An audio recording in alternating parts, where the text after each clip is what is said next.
Hello everyone, I am Sunny, your physics teacher. Welcome back to my YouTube channel. Friction के आज के इस lecture में हम एक बहुत ही इंपॉर्टेंट टॉपिक को डिस्कस करेंगे और वो टॉपिक है एंगल ऑफ रिपोज। कि एंगल ऑफ रिपोज क्या होता है।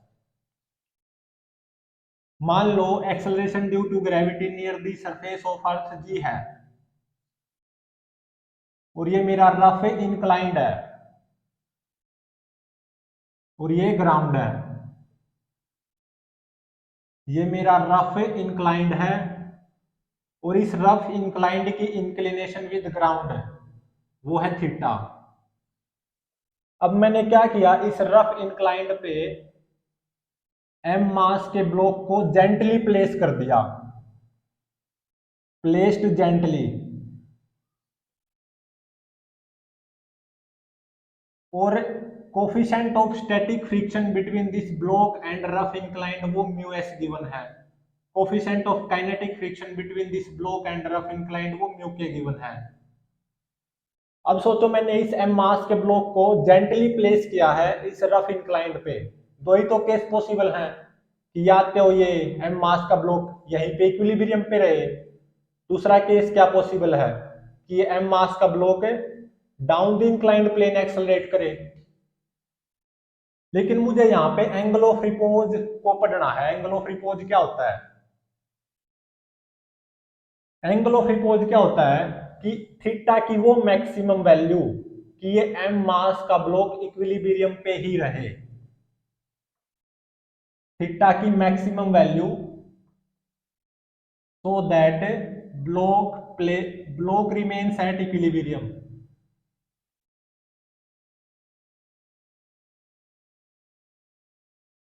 मैंने क्या किया है, इस एम मास के ब्लॉक को जेंटली प्लेस किया है इस रफ इंक्लाइंड पे।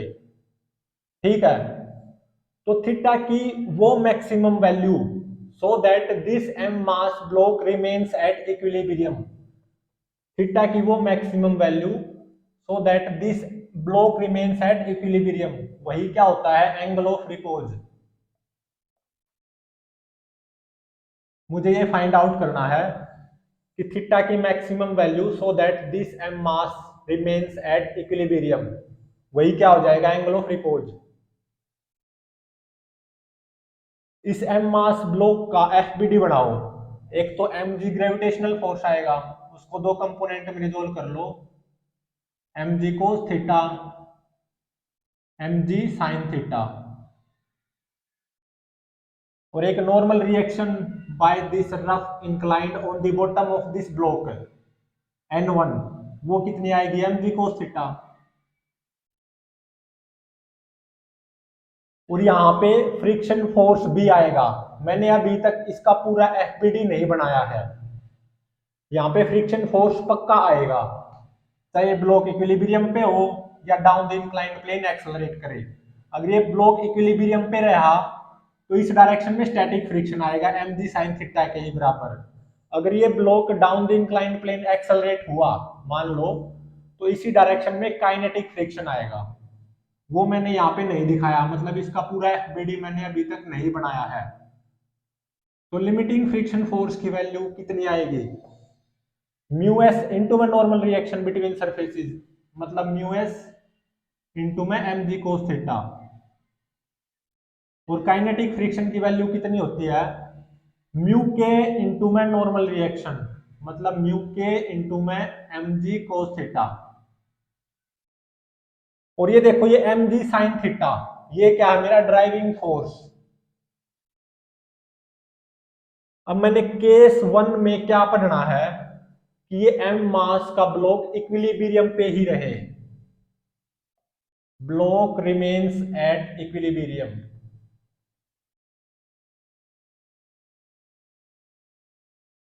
कि मैं इस एम मास के ब्लॉक को जेंटली प्लेस करूं इस रफ इंक्लाइंड पे और ये ब्लॉक इक्विलिब्रियम पे ही रहे। मतलब there is no slipping between surfaces. Equilibrium पे रहेगा अगर, तो बिटवीन सरफेसेस कोई स्लिपिंग थोड़ी ना होगी, केवल स्लिपिंग की टेंडेंसी आएगी। ऐसा कब होता है, जब मेरा driving force limiting friction force के बराबर या उससे कम हो, तभी तो ब्लॉक इक्विलिब्रियम पे होता है। If driving force is less than और equal to limiting friction, driving force किसके बराबर है, m ji sine theta is less than और इक्वल टू लिमिटिंग फ्रिक्शन, वो कितना है, म्यू एस इंटू में M G cos theta, M g से m g cancel, sine theta by में कोस थीटा टेन थीटा, तो ये आ गया tan theta must be less than और इक्वल टू म्यू एस, और theta must be less than और equal to tan inverse mu S. तो theta की maximum value so that this block remains at equilibrium, वो क्या होगी, ten inverse mu S.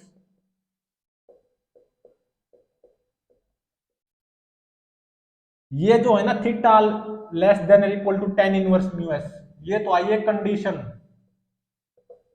Of equilibrium.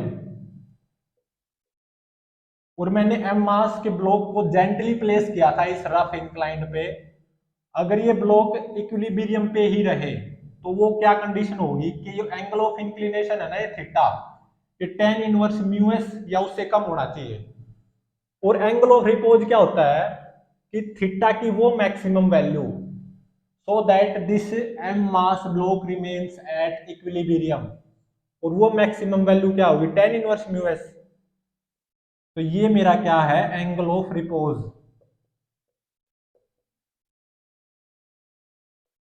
मतलब अगर मैं फर्स्ट केस की बात करूं कि मेरा ब्लॉक इक्विलिब्रियम पे रहे, तो वो कंडीशन क्या आती है, theta must be less than और equal to angle of repose, या theta must be less than और equal to tan inverse mu s. जब ऐसा होगा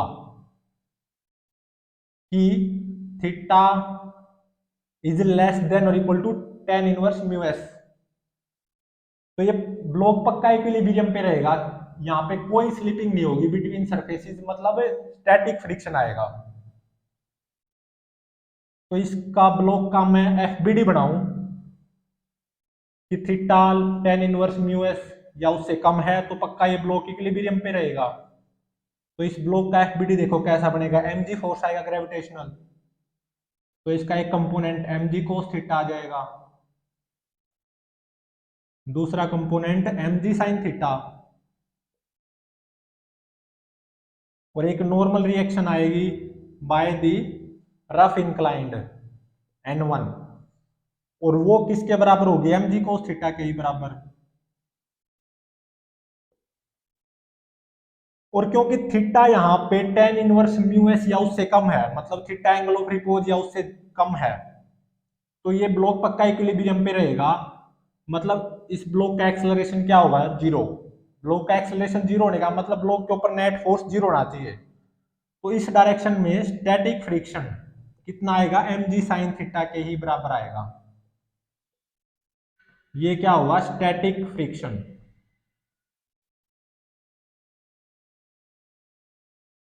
अब दूसरा केस देखो कि अगर ये angle theta angle of repose से ज्यादा होगा तो क्या होगा, theta tan inverse mu s से ज्यादा है। तो दो ही तो केस होते हैं, जब first case theta less than और equal to angle of repose तो ब्लॉक इक्विलिब्रियम पे है, मतलब स्टैटिक फ्रिक्शन आएगा। अगर theta tan inverse mu s से ज्यादा हो जाए या मतलब थीटा एंगल ऑफ रिपोज से ज्यादा हो तो क्या होगा, ये block down the inclined plane accelerate करेगा, block will accelerate down the inclined. मतलब ये जो ड्राइविंग फोर्स है ना एम जी साइन थीटा, वो पक्का लिमिटिंग फ्रिक्शन फोर्स से ज्यादा आया होगा तभी मेरा block down the inclined plane accelerate करेगा। और कब होगा ऐसा, जब ये angle theta angle of repose से ज्यादा होगा, तब इस ब्लॉक का एफबीडी कैसा बनेगा, एम जी cos theta M G sine theta, और normal reaction by rough inclined on the bottom of this block mg cos theta। क्योंकि ये मेरा angle theta tan inverse mu s से ज्यादा है, तो पक्का ये जो ड्राइविंग फोर्स है ना mg sin थीटा, ये लिमिटिंग फ्रिक्शन फोर्स से ज्यादा आएगा, ये पक्का है। तो इसका मतलब ये block down the inclined plane accelerate करेगा विद एक्सेलरेशन ए, तो मक्का मतलब पक्का बिटवीन सरफेसेस स्लिपिंग होगी। अगर बिटवीन सरफेसेस स्लिपिंग होगी तो यहाँ पे काइनेटिक फ्रिक्शन आएगा इस ब्लॉक पे अप द इंक्लाइंड प्लेन, और काइनेटिक फ्रिक्शन की वैल्यू कितनी होती है, म्यू के इंटू में M G cos theta. Net force on this M mass block obviously down the inclined plane आएगा, एफ नेट, और वो कितना आएगा, एम जी sine theta minus kinetic friction minus mu के इंटू में M G cos theta from Newton second law of motion. ये क्या होना चाहिए, mass of the block into में acceleration of this block down the inclined plane a. तो m से m cancel, तो यहां से a की वैल्यू आती है g इंटू में साइन थीटा माइनस म्यू के इंटू में कोस थीटा।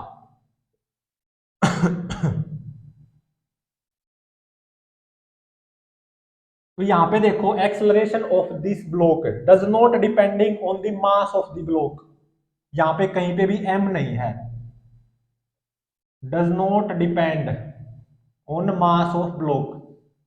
मतलब अगर ये एंगल थीटा है ना, एंगल ऑफ रिपोज से ज्यादा है, तो पक्का ये एम मास का block down the inclined plane A acceleration से एक्सेलरेट करेगा। इस ब्लॉक का एक्सेलरेशन कहीं पे भी इस ब्लॉक के मास के ऊपर डिपेंड नहीं कर रहा। मतलब ये ब्लॉक चाहे कितना भारी हो या कितना भी हल्का हो, इस ब्लॉक का एक्सेलरेशन उसके मास के ऊपर डिपेंड नहीं करेगा। अब देखो मान ले मैं दो एक्सपेरिमेंट करता हूं। फर्स्ट एक्सपेरिमेंट में ये जो एंगल ऑफ इंक्लिनेशन है ना थीटा, ये थीटा 1 के बराबर ले लेता हूं, और सेकंड एक्सपेरिमेंट में ये एंगल ऑफ इंक्लिनेशन थीटा 2 के बराबर ले लेता हूं। ठीक है, थीटा 1 और थीटा 2 ऑब्वियसली दोनों ही एंगल ऑफ रिपोज से ज्यादा हैं, और ये दो अलग अलग एक्सपेरिमेंट है। फर्स्ट एक्सपेरिमेंट में एंगल ऑफ इंक्लिनेशन थीटा 1 लिया है, सेकंड एक्सपेरिमेंट में एंगल ऑफ इंक्लिनेशन थीटा 2 लिया है, और थीटा 2 थीटा 1 से ज्यादा है, और थीटा 1 किससे ज्यादा है, एंगल ऑफ रिपोज से, मतलब दोनों ही एंगल ऑफ रिपोज से ज्यादा है ऑब्वियसली, लेकिन थीटा 2 थीटा 1 से ज्यादा है। तो इस केस में देखो एक्सेलरेशन a1 आएगा, इस केस में एक्सेलरेशन a2 आएगा, क्योंकि सेकंड एक्सपेरिमेंट में थीटा 2 फर्स्ट एक्सपेरिमेंट में थीटा 1 से ज्यादा है। तो जैसे थीटा बढ़ेगा तो साइन थीटा भी बढ़ेगा, और कोस थीटा घटेगा। तो थीटा के बढ़ने से साइन थीटा बढ़ रहा है, कोस थीटा घट रहा है, तो एक्सेलरेशन बढ़ रहा है। तो मतलब a2 will be greater then a1। ये तो कोई भी सोच सकता है कि जितनी ज्यादा इंक्लिनेशन होगी उतना ही जल्दी हमारा block on the bottom of the inclined hit करेगा, मतलब एक्सेलरेशन उतना ही ज्यादा होगा, मतलब a2 will be greater then a1।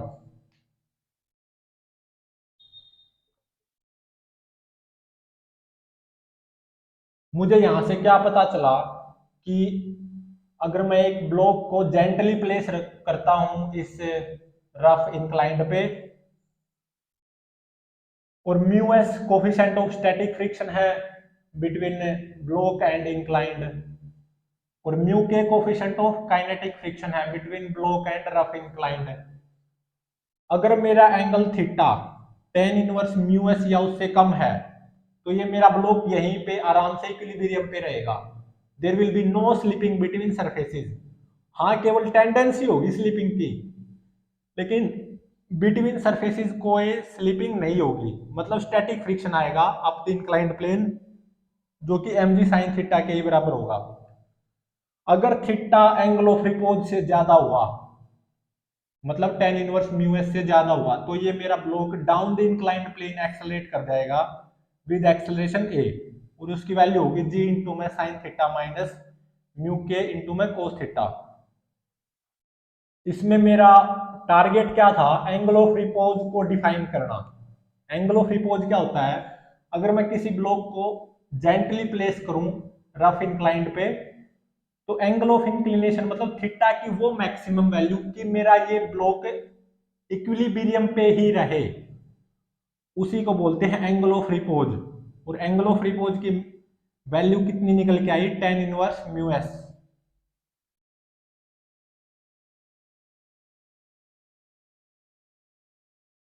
तो इसको मैं अब विजुअलाइज करके दिखाता हूं प्रैक्टिकली, कैसे कैसे क्या होता है।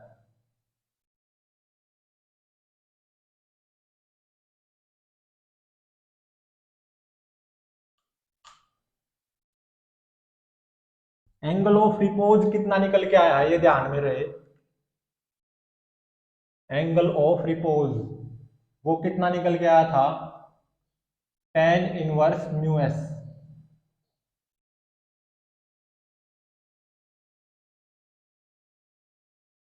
अब इसको फिजिकली प्रैक्टिकली विजुअलाइज करते हैं कैसे कैसे क्या होता है।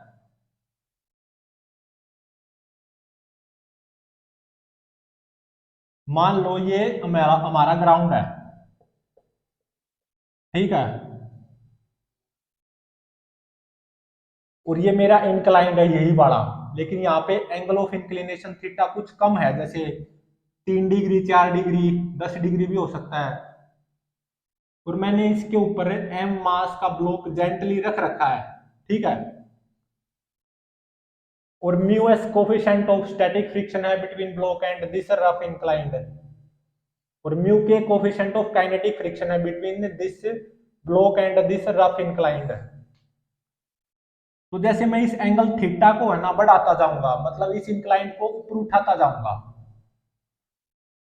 एज थीटा इंक्रीजेज, तो सोचो क्या होगा, ये जो ड्राइविंग फोर्स है ना एम जी साइन थीटा,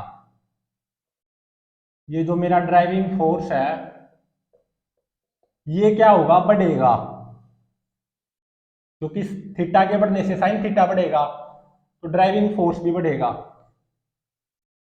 वो जो लिमिटिंग फ्रिक्शन है ना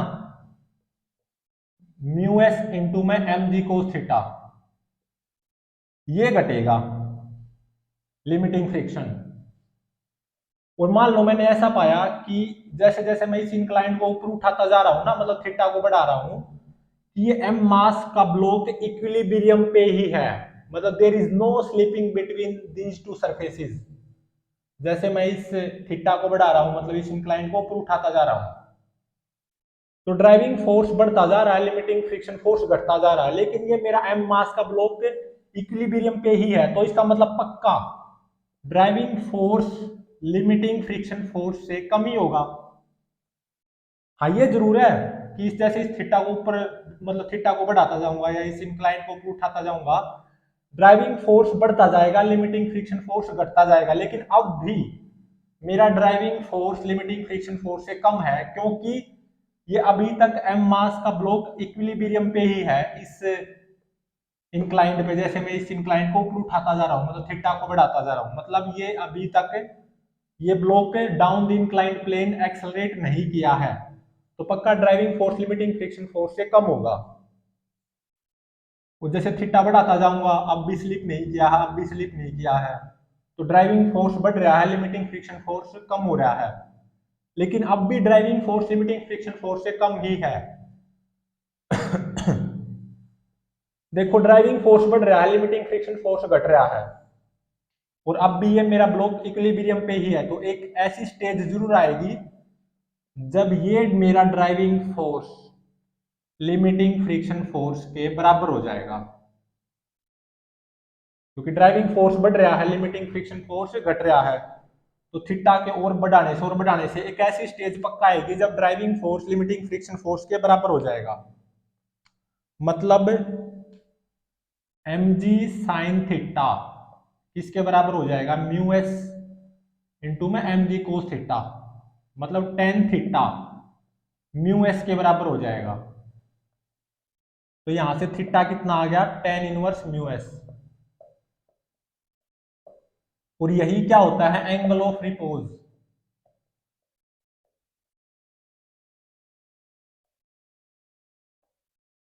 जैसे मैं थीटा को बढ़ाता जा रहा हूं, ये मान लो मेरा एम मास का ब्लॉक इक्विलिब्रियम पे ही है, इस इंक्लाइंड पे, मतलब कोई स्लिपिंग नहीं हुई है, तो मतलब अभी तक driving force limiting friction force से कम ही है। ड्राइविंग फोर्स बढ़ रहा है, लिमिटिंग फ्रिक्शन फोर्स घट रहा है, लेकिन driving force limiting friction force से कम ही है। ऐसे एंगल बढ़ाते बढ़ाते एक ऐसा एंगल जरूर आएगा जो कि tan इनवर्स म्यू एस के बराबर होगा, जिस एंगल पे driving force limiting friction force के बराबर हो जाएगा। तब भी मेरा ब्लॉक इक्विलिब्रियम पे ही रहेगा, ब्लॉक एट इक्विलिब्रियम। क्योंकि ब्लॉक इक्विलिब्रियम पे कब होता है? जब मेरा driving force limiting friction force या उससे कम हो। तो थीटा की maximum value so that this block remains at equilibrium, उसको बोलते हैं एंगल ऑफ रिपोज। वो क्या होगी? tan inverse mu S. अब देखो, इस tan इनवर्स म्यू एस से मैंने और थोड़ा सा भी ज्यादा एंगल बढ़ाया, मतलब मान लो एंगल ऑफ रिपोज जो कि tan इनवर्स म्यू एस आया है, जिसपे ड्राइविंग फोर्स किसके बराबर हो गया? लिमिटिंग फ्रिक्शन फोर्स के बराबर। मतलब ये थीटा क्या है? tan इनवर्स म्यू एस, जो कि एंगल ऑफ रिपोज के बराबर है। और यहाँ पे एम मास का ब्लॉक जेंटली रखा हुआ था, यहां पे भी ये ब्लॉक इक्विलिब्रियम पे ही रहेगा, क्योंकि एंगल ऑफ रिपोज क्या होता है? थीटा की maximum value so that block remains at equilibrium. लेकिन तब क्या हो, जब मैं इस एंगल ऑफ रिपोज से थोड़ा सा भी ज्यादा एंगल इसका मैं बढ़ा दूं, इस थीटा को मैं tan इनवर्स म्यू एस से ज्यादा कर दूं, मतलब सेकंड केस, इस एंगल ऑफ इंक्लिनेशन को अब मैं और बढ़ाऊं, मतलब थीटा अब tan इनवर्स म्यू एस से ज्यादा हो, एंगल ऑफ रिपोज से ज्यादा हो। जब theta tan inverse mu S था, मतलब एंगल ऑफ रिपोज के बराबर था, तो driving force limiting friction force के बराबर आया था, तो भी मेरा ब्लॉक इक्विलिब्रियम पे था। जब theta tan inverse mu s से ज्यादा होगा, तो ये तो पक्का देखो, थीटा के बढ़ने से ड्राइविंग फोर्स बढ़ना है और लिमिटिंग फ्रिक्शन फोर्स घटना है। जैसे ही थीटा एंगल ऑफ रिपोज के बराबर आया, तो driving force limiting friction force के बराबर हो गया, तो मेरा ब्लॉक इक्विलिब्रियम पे ही रहेगा जब ये एंगल ऑफ रिपोज के बराबर होगा। इसको मैं और बढ़ाता बढ़ाता इस एंगल को tan इनवर्स म्यू एस से कुछ ज्यादा ले गया, तो ये बात पक्का है, अब driving force limiting friction force से ज्यादा हो जाएगा। तो मतलब मेरा ये m मास का block down the inclined plane accelerate कर जाएगा विद एक्सेलरेशन a, और up the inclined plane kinetic friction आ जाएगा कितना? म्यू के इंटू में एम जी कोस थीटा। ये ऐसे एम जी कोस थीटा आएगा, एम जी का एक कंपोनेंट, दूसरा कंपोनेंट एम जी का एम जी साइन थीटा, और normal reaction by this rough inclined on the bottom of this block M ji cos theta के ही बराबर आएगी। तो जैसे ही मैंने थीटा एंगल ऑफ रिपोज से ज्यादा किया, तो ये ब्लॉक पक्का down the incline plane accelerate कर जाएगा, क्योंकि driving force limiting friction force से अब ज्यादा हो जाएगा। If theta is greater than tan inverse mu S, तो पक्का driving force limiting friction force से ज्यादा होगा, और ये मेरा block down the inclined plane accelerate कर जाएगा विद एक्सेलरेशन a, और इसकी वैल्यू कितनी आएगी? g इंटू में sine theta minus mu K cos theta.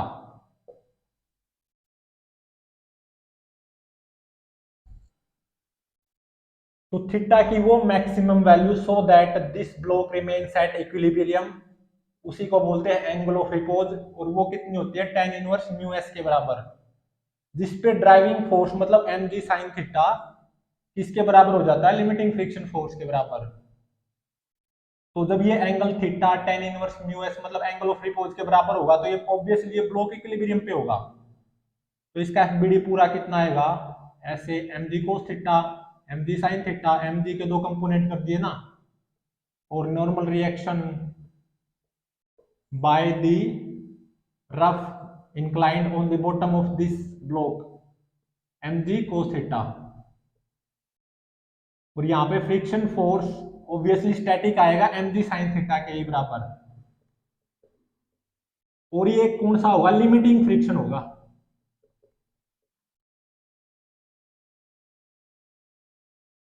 ये आप फाइंड आउट भी कर सकते हो, क्योंकि जब ये एंगल ऑफ रिपोज के बराबर होगा तो theta tan inverse mu S के बराबर है। तो tan थीटा किसके बराबर आएगा, म्यू एस के बराबर। तो राइट एंगल ट्रायंगल बना लो, ये थीटा और tan थीटा क्या, म्यू एस को मैं म्यू एस बाय में 1 लिख सकता हूं। तो ये म्यू एस, ये 1, और ये क्या आएगा, हाइपोटेन्यूज 1 प्लस म्यू एस का स्क्वायर, म्यू एस का स्क्वायर प्लस 1 और उसका रूट।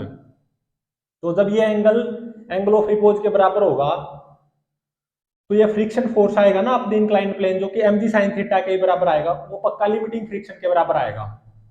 अब ये सोचो कैसे, mg sin थीटा की वैल्यू कैलकुलेट करना, mg इंटू में sin थीटा। sin थीटा की वैल्यू यहां से कितनी आएगी, mu S divided by root 1 plus mu S का स्क्वायर। ये फ्रिक्शन फोर्स की वैल्यू आ गई mg sin थीटा। और इसी केस में लिमिटिंग फ्रिक्शन फोर्स की वैल्यू फाइंड आउट करना। लिमिटिंग फ्रिक्शन फोर्स होता है म्यू एस इंटू एम जी कोस थीटा। तो म्यू एस इंटू में एम जी और कोस थीटा कितना आएगा, 1 डिवाइडेड बाय में रूट 1 प्लस म्यू एस का स्क्वायर। देख सकते हो ये जो फ्रिक्शन फोर्स आया है एम जी साइन थीटा, जब थीटा एंगल ऑफ रिपोज के बराबर हो, क्या वो इस केस में लिमिटिंग फ्रिक्शन फोर्स के बराबर नहीं आया, क्योंकि mu S M G divided by root 1 plus mu S square, mu S M G divided by 1 plus mu S का स्क्वायर। तो जब ये angle theta angle of repose के बराबर होगा ना, तो ये जो स्टैटिक फ्रिक्शन आएगा एम जी साइन थीटा के बराबर ही, ये पक्का स्टैटिक फ्रिक्शन की मैक्सिमम वैल्यू के बराबर होगा, जिसको हम लिमिटिंग फ्रिक्शन बोलते हैं।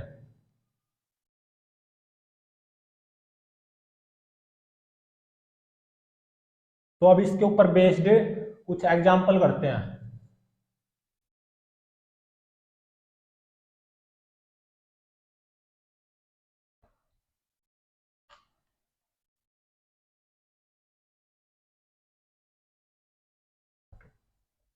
जैसे फर्स्ट एग्जाम्पल देखो क्या गिवन है,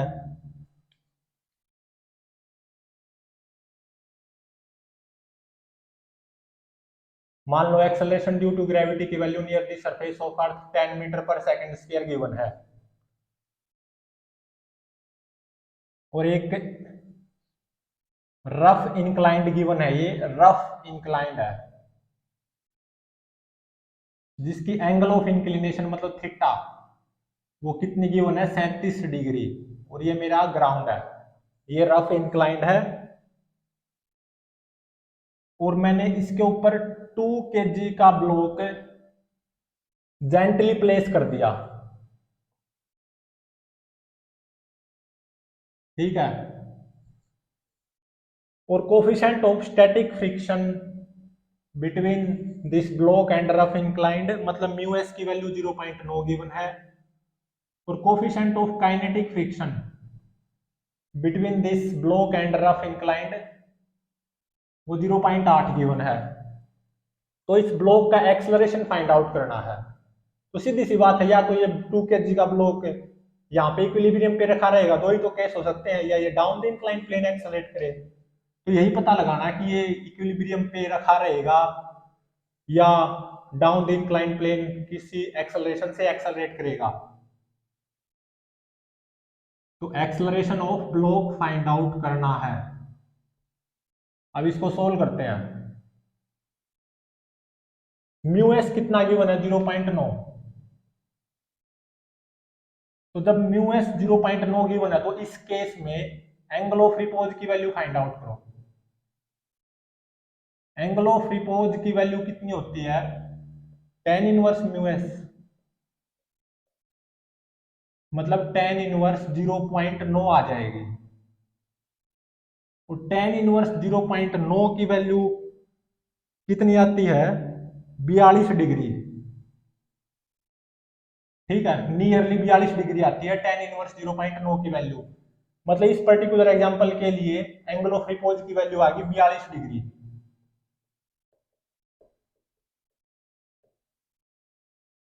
अब देखो एंगल ऑफ इंक्लिनेशन कितनी गिवन है, 37 डिग्री। क्या 37 डिग्री एंगल ऑफ रिपोज से कम नहीं है, मतलब 37 डिग्री क्या 42 डिग्री से कम नहीं है, बिल्कुल है। तो मतलब जो थीटा 37 डिग्री गिवन है, angle of inclination of this rough inclined with ground 37 degree given है ना, वो एंगल ऑफ रिपोज से कम है, लेस देन 42 डिग्री। तो इसका मतलब पक्का मेरा ब्लॉक इक्विलिब्रियम पे रहेगा। अगर ये 42 डिग्री भी होता ना, थीटा 42 डिग्री भी होता, तो भी ब्लॉक इक्विलिब्रियम पे रहता।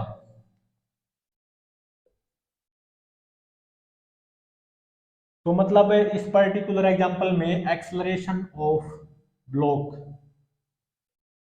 वो क्या होगा, 0। मींस अगर ये angle of inclination 37 degree given है, coefficient of static friction 0.9, coefficient of kinetic friction 0.8, और अगर मैं इस 2 kg ब्लॉक को यहाँ पे जेंटली प्लेस करूंगा ना, आराम से रखूंगा, तो ये यहीं पे रखा रहेगा block at equilibrium.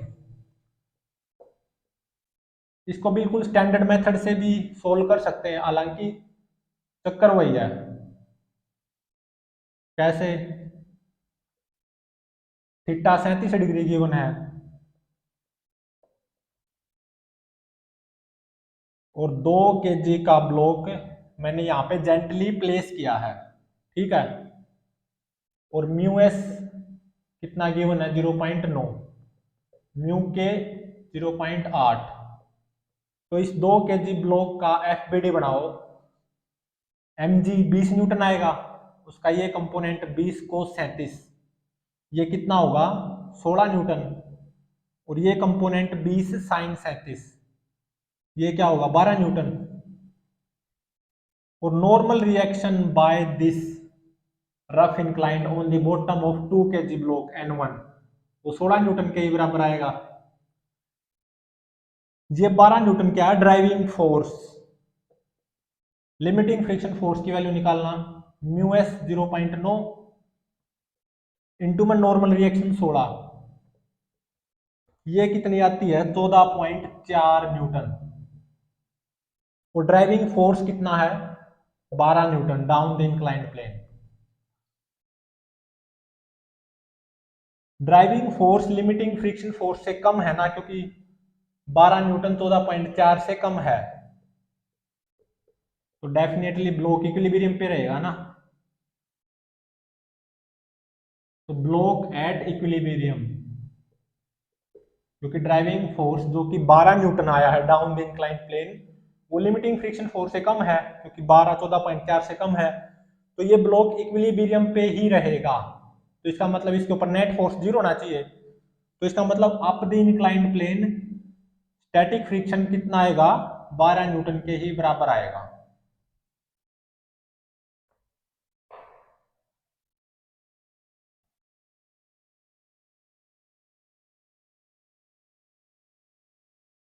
Second numerical में देखो क्या गिवन है, acceleration due to gravity near the surface of earth G 10 metre पर सेकंड स्क्वायर गिवन है। और ये जो थीटा है ना, ये 53 डिग्री गिवन है। और मैंने 2 kg ब्लॉक को ही यहाँ पे जेंटली प्लेस किया है इस रफ इंक्लाइंड पे, और ये कितना गिवन है 4 मीटर। तो इस इंक्लाइंड के इस पोर्शन की लंबाई कितनी हो जाएगी 5 मीटर। और कोफिशिएंट ऑफ स्टैटिक फ्रिक्शन वो कितना गिवन है सेकंड न्यूमेरिकल में 0.5, coefficient of kinetic friction 0.4 given है।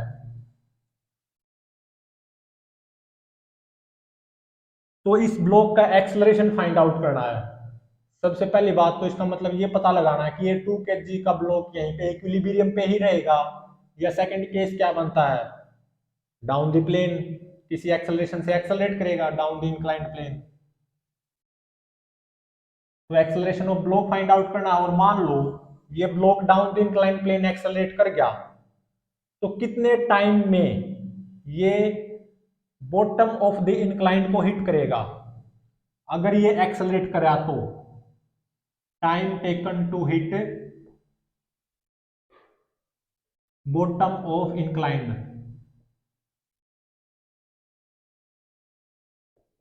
और ध्यान रहे मैंने इस 2 kg ब्लॉक को जेंटली प्लेस किया है यहाँ पे, इस रफ इंक्लाइंड के इस पॉइंट पे जेंटली प्लेस किया है।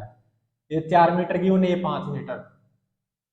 Angle of inclination of this rough inclined 53 degree given है। Coefficient of static friction 0.5, coefficient of kinetic friction 0.4 given है।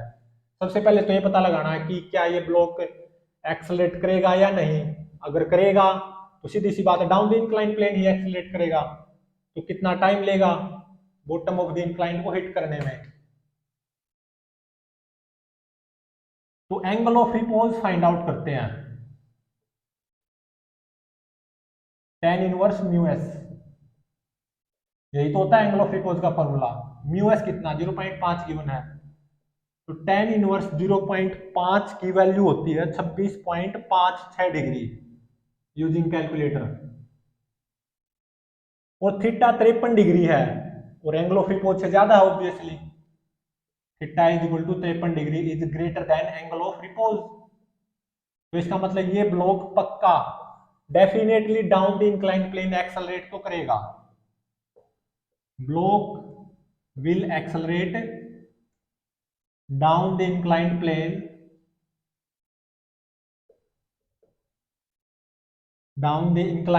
with acceleration a।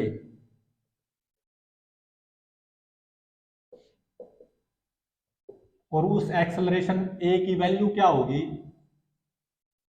फॉर्मूला क्या होता है, अगर एंगल ऑफ रिपोज से ज्यादा हो जो कि यहाँ पे है भी, तो इस ब्लॉक का acceleration down the inclined plane कितना आता है, g इंटू में sine theta minus mu K cos theta.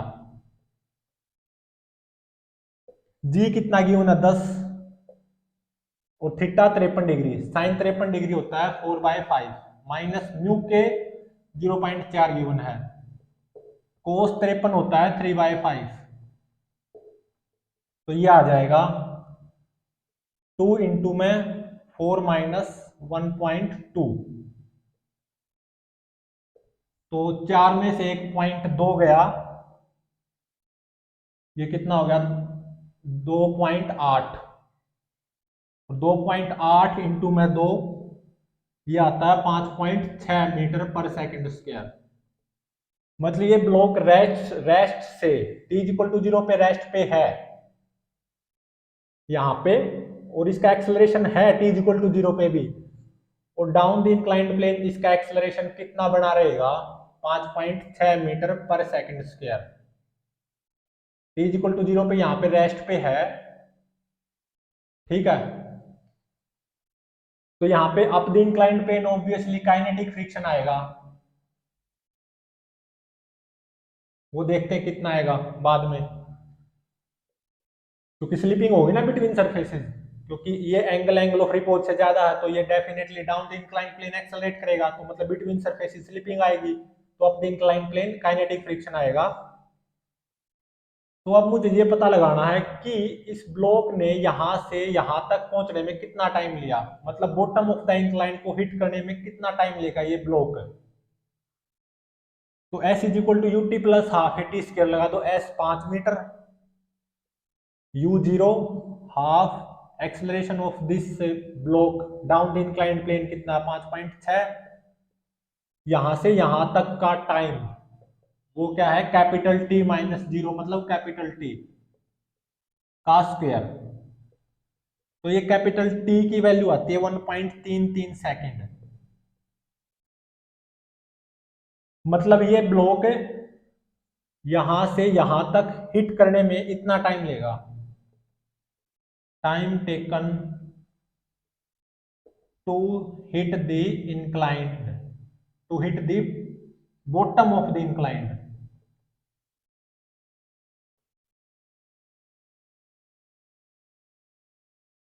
अब दूसरे मेथड से भी आप निकाल सकते हो, बात वही है, नाम नाम नाम का है दूसरा मेथड, तो कहने का मतलब दूसरा मेथड, सारी चीजें यही आएंगी, देख लेना।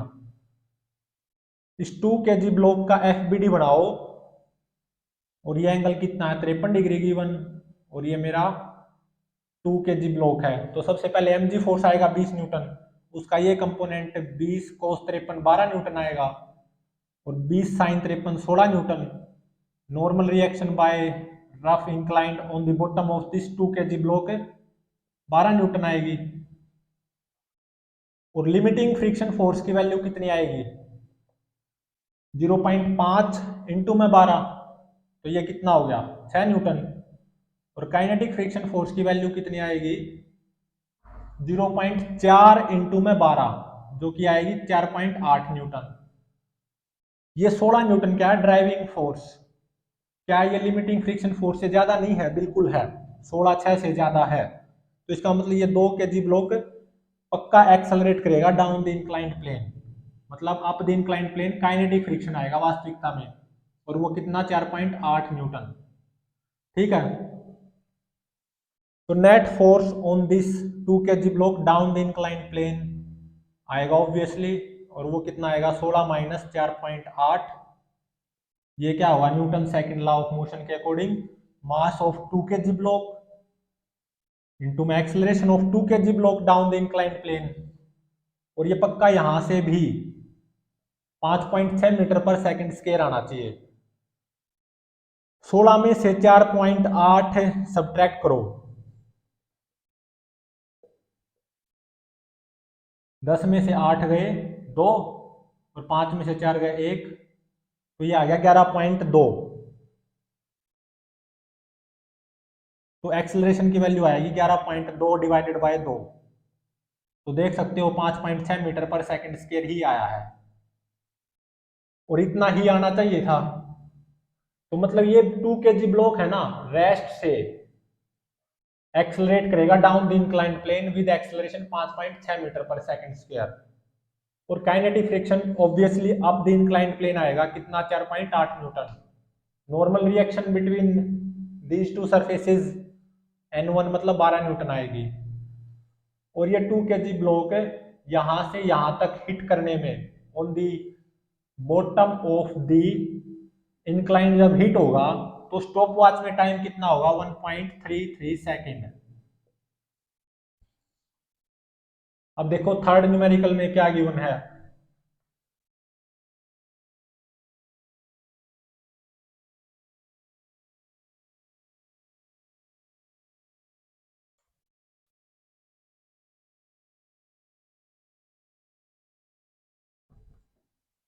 थर्ड न्यूमेरिकल देखो, acceleration due to gravity near the surface of earth 10 metre पर सेकंड स्क्वायर गिवन है। मान लो ये एक रफ इंक्लाइंड है, और ये ग्राउंड है। इस रफ इंक्लाइंड का angle of inclination with ground वो 30 डिग्री गिवन है। ठीक है, और मैंने इस रफ इंक्लाइंड पे 2 kg का ब्लॉक जेंटली रखा, placed gently on this rough inclined.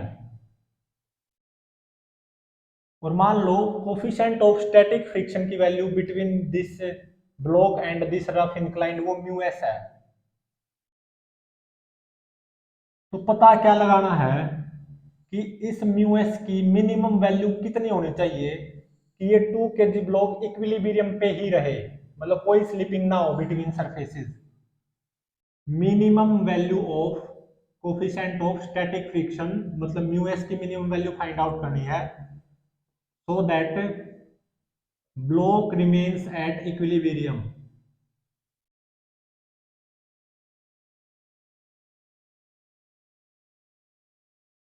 चार ऑप्शन गिवन है, ऑप्शन ए में क्या गिवन है 0.477, ऑप्शन बी में 0.577, ऑप्शन सी में 0.677, ऑप्शन डी में 0.777। एक रफ इंक्लाइन गिवन है, 30 डिग्री एंगल ऑफ इंक्लिनेशन है जिसकी ग्राउंड के साथ, और इस रफ इंक्लाइंड पे मैंने 2 kg का ब्लॉक जेंटली प्लेस कर दिया और मैंने ये पाया कि ये 2 kg ब्लॉक तो इक्विलिब्रियम पे ही है, मतलब there is no slipping between these two surfaces. और म्यू एस क्या है, coefficient of static friction between block and rough inclined. तो इस म्यू एस की मिनिमम वैल्यू फाइंड आउट करनी है कि ये 2 kg ब्लॉक इक्विलिब्रियम पे ही रहे, मतलब बिटवीन सरफेसेस कोई स्लिपिंग ना हो। थीटा कितना गिवन है 30 डिग्री, ठीक है। इक्विलिब्रियम की कंडीशन क्या होती है कि theta must be less than और equal to angle of repose, यही तो होती है। Angle of inclination of inclined must be less than और equal to angle of repose. तो ये क्या आ गई tan theta must be less than और इक्वल टू म्यू एस, और mu s must be greater than और इक्वल टू tan थीटा, और थीटा 30 डिग्री गिवन है, तो मतलब mu s must be greater than और इक्वल टू tan 30 डिग्री। तो मतलब mu s must be greater than और इक्वल टू tan 30 डिग्री की वैल्यू कितनी होती है 0.577। Hence option B is correct कि मिनिमम वैल्यू किसकी static friction between block and rough inclined वो कम से कम कितनी होनी चाहिए 0.577, तभी ये हमारा ब्लॉक है ना रेस्ट पे रहेगा या इक्विलिब्रियम पे रहेगा। 0.577 या इससे ज्यादा होगी म्यू एस की वैल्यू, ऑब्वियसली ये इक्विलिब्रियम पे ही रहेगा, मतलब म्यू एस की कम से कम कितनी वैल्यू तो जरूर होनी चाहिए 0.577।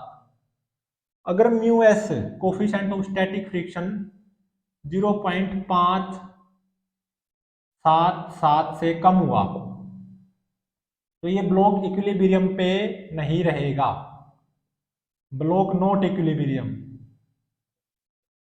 मतलब ये down the incline plane accelerate कर जाएगा।